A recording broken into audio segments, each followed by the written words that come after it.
talk about their journey as it pertains to literacy and how they also became an author as well. And this particular episode, y'all, I ain't gonna lie, I got a little tinge of nervousness, just a little tinge, okay? Hello, everyone, and welcome to another episode of Real Reading Talk. I am your most gracious host, Miss Sasha. And with Real Reading Talk, we discuss the real systemic issues that are at the very core, the very foundation as to why we have these high levels of illiteracy in our Black communities and the ways in which we can combat these issues together. So, as you all know, right, ever since I've been doing the podcast, I've been dedicated to making sure that I have Black authors that represent our community come on here so that they can give us their backstory. They can, talk about their journey as it pertains to literacy and how they also became an author as well. And this particular episode, y'all, I ain't gonna lie, I got a little tinge of nervousness, just a little tinge, okay? Because this brother, man, he's been doing it. I've been seeing his work for some years. I know one of the books, Khalil's Way, is one of his books, and then his most recent book that I had read aloud at one of the Freedom Schools here in East Cleveland. It's Yetunde the Yogi. Make sure I get his name right, okay? Yes. Yetunde the Yogi, all right? So, without further ado, y'all, I am here to introduce Dr. David Miller to the show. Welcome, brother. How you doing, sister? Good to be in the building. Yes. And a exciting and much needed conversation. I believe literacy could be fashioned as one of the most important civil or human rights issue impacting the Black community that we're not even talking about. Oh my goodness, man. You speaking truth to power already. I mean, you coming out the gate. And the thing is that what I would like to do, because I know you about to bring it, right? So I want the audience to know your background, who you are, where you from, where you grew up, all that great stuff. Right. And we peeping the hoodie, right? You got to switch more of the states. Right. We more up in the house. So tell us about yourself. So first, I want to thank you for working with me. I'm actually in my kitchen right now, making some collard greens, some mac and cheese, some black beans for my daughter. She is first year law school student. Everything that I do, because I'd ordinarily be in my office, everything that I do for my family. There's a scene in the movie, the Denzel Washington, I can't even think of the movie, where he was ready to give his life for his son. You remember the movie where his son had John Q. Me and my son just watched that some months ago. I'm a modern day John Q. I'm putting it on the line for my family and other families every single day. Born and raised in Tubman City, Baltimore, Maryland. Have lived in DC for a number of years. I started doing the work as a freshman at Morgan State. I was a freshman at Wilberforce University in Ohio. Came back to Baltimore, went to Morgan. My best friend was at Morehouse. He was shot standing next to me as we were entering a nightclub in Baltimore. He died in my arms. And because of that, because of the overwhelming trauma of witnessing my best friend die, I decided that I wanted to become a change agent in the lives of Black families with a very specific focus on the Black male. And so I've been doing this work, got a little gray in the beard, but I've been doing this work over 30 years at a high level. I started writing because I was that Black kid who didn't do well in school because I wasn't connected to school. I just didn't think my teachers loved me or cared about me. So I was very, very, very disconnected in school. And as a result, I barely graduated from high school. I tell students all the time, although I barely graduated from high school, I've achieved what only 2% of the population in this country received, which is a PhD. I got a PhD from Morgan State. in social work. My first love is writing children's books and infusing the very rich cultural traditions and history of Black folks in America because our children are not getting it in schools. And what ends up happening is a large percentage of the children's books that are written, while they may be funny and they may be cute, they don't connect our children to who we are and where we come from. So you got white women writing children's books about talking refrigerators or dogs that go ice skating. And while those books are cute and those books can impact literacy, my body of work is really around introducing young people to culturally relevant reading material that's designed to inspire them. Mm. You came out powerful. I knew it. I knew it. I said, this brother, he's about to bring it. Your wisdom, your expertise, your knowledge, all of that. It just shows in your books. Just like I said when I mentioned with Mm, Yetunde, the yogi. I mean, just I'm just reading. I just said, man. I said it just feels like home. It just feels like you thank you. because you're from us. You know you're us, and this right here, this is what we need in our communities, especially being the fact that you are a Black man. And I Yes, love that yes, you are unapologetic about that. You're apologetic. doing that, all 10 toes down, standing on your square. Like that's what it is. I would like to know, and I know the audience would like to know. So, did you grow up in a community in your culture in terms of your family, your upbringing? Was it a culture of literacy that you Yeah, were raised in? yeah, yeah, yeah. Oh, okay. Both my parents are ancestors. My dad died last July. Mhm. I took care of my dad the last 4.5 years of his life. He had dementia. Mhm. My mother was a reader. My mother had multiple sclerosis, so she later succumbed to multiple sclerosis. My mom was a voracious reader. And so growing up, one of the ways that my parents kind of kept us out of gangs and street violence, we went to the library every other Saturday and we were able to take out books. And again, although I didn't do well in school, particularly K-12, I had a voracious appetite for books. I devoured books. Um, National Geographic magazine saved my life because Mhm. my parents got us that subscription to National Geographic magazine, and I would read about tigers in Africa, or I would read about the different kinds of food in India, or the way that children associated, the way that children are socialized in Southeast Asia. So I knew as a boy that I would be a global citizen because my parents connected me to literature that allowed me to leave my West Baltimore community and dream and travel, even though as a little guy I had never been on a plane.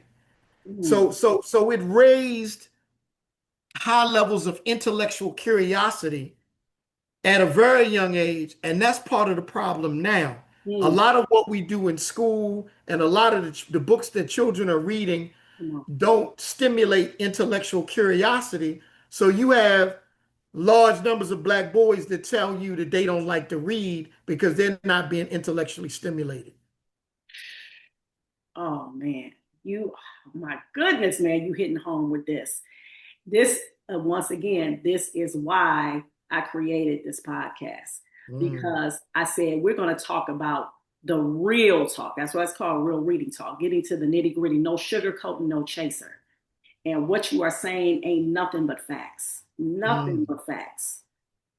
What I would love to know is what made you, when did you decide at that moment in your life that you wanted to embark upon Yeah. writing? So I met a brother by the name of Jerry Craft. Jerry Craft is a New York Times best-selling graphic illustrator. He does graphic novels. I met Jerry um, when he was a self-published writer and illustrator. And Jerry and I've written a proposal to write a book to specifically for black boys. The lead character was almost kind of loosely developed based on my son. It was a character named Khalil, young black male, um, 11 years old, genius in math, but Mm, he had real bad food allergies. And that was my son. Genius in math, real bad food allergies, and he was being bullied and picked on in school. Um, because I wanted to write a story about the fact that so many of our boys are different and they get picked on. And a lot of times, particularly if they have some challenges, like, so for example, my son went to an African centered school because we he originally went to the public school, and the white woman told me that my child would be in special education for the rest of his life. And the white woman told me and my wife, don't really plan a future for this boy.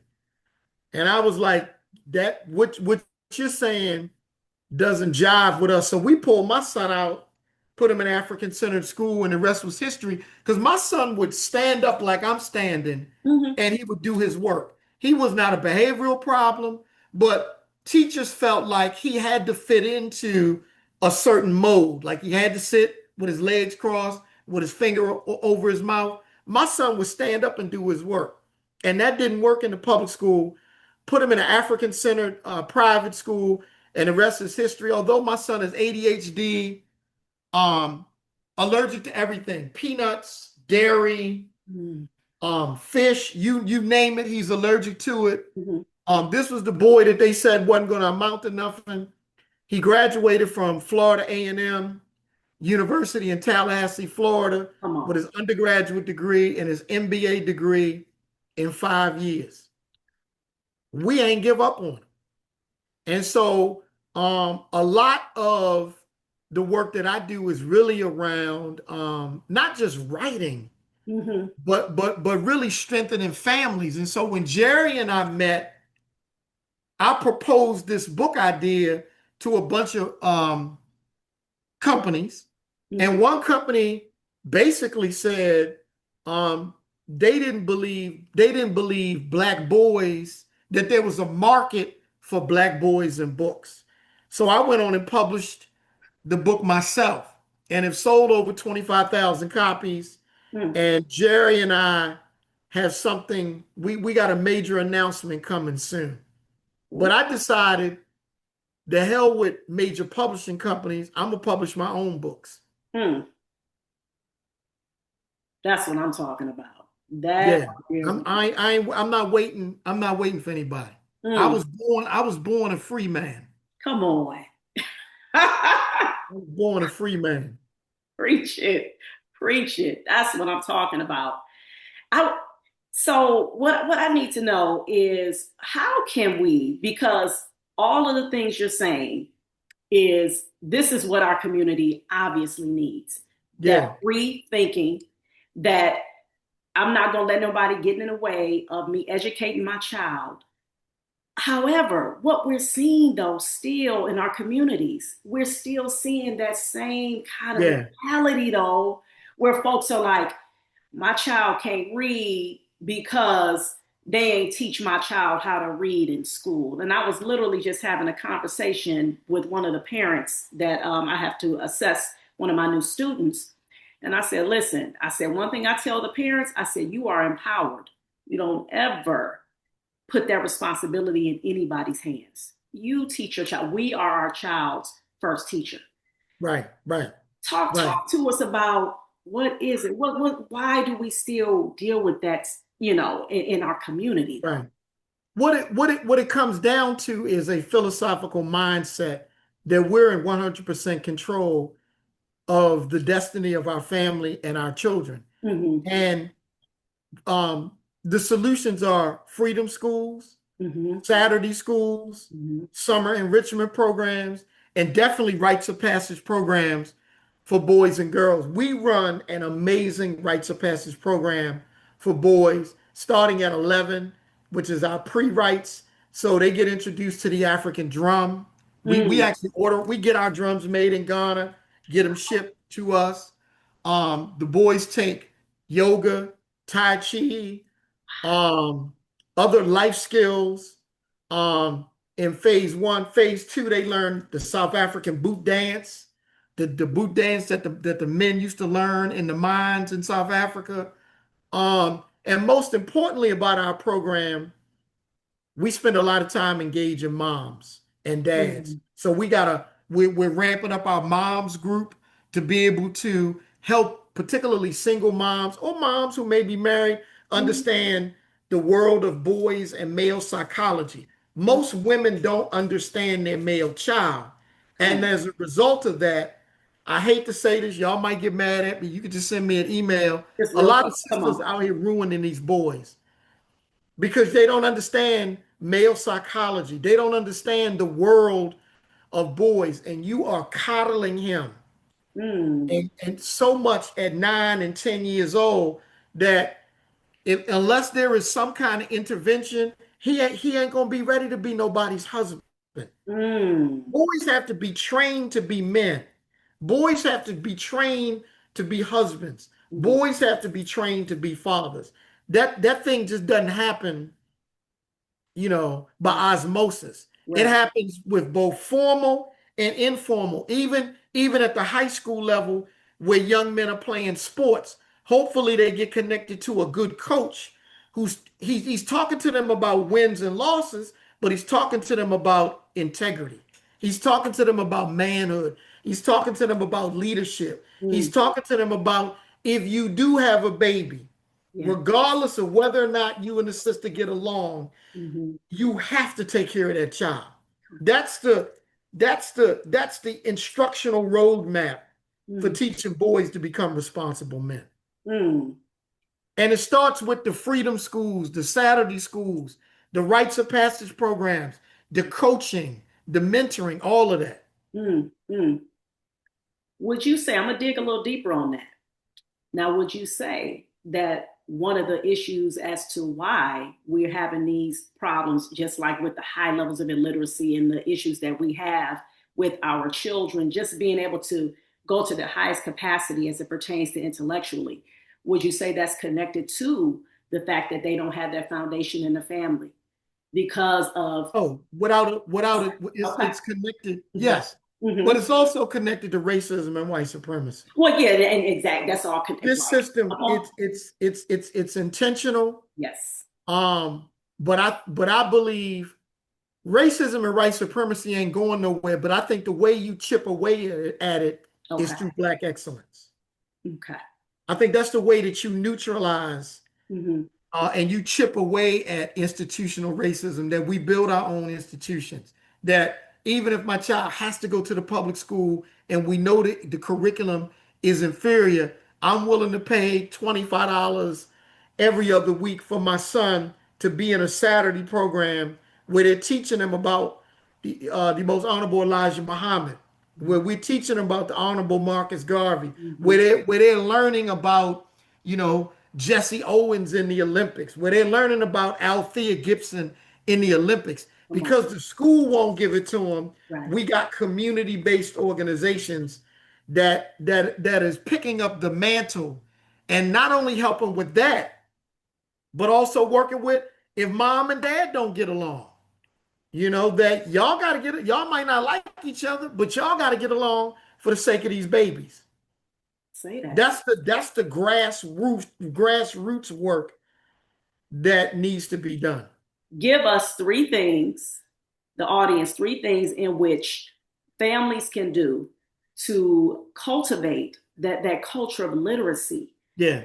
in their homes, please. Build a library in your home. Mm-hmm. Um, when I do home visits, I can tell a lot about a family because when I do a home visit, the first thing I'm looking for are books.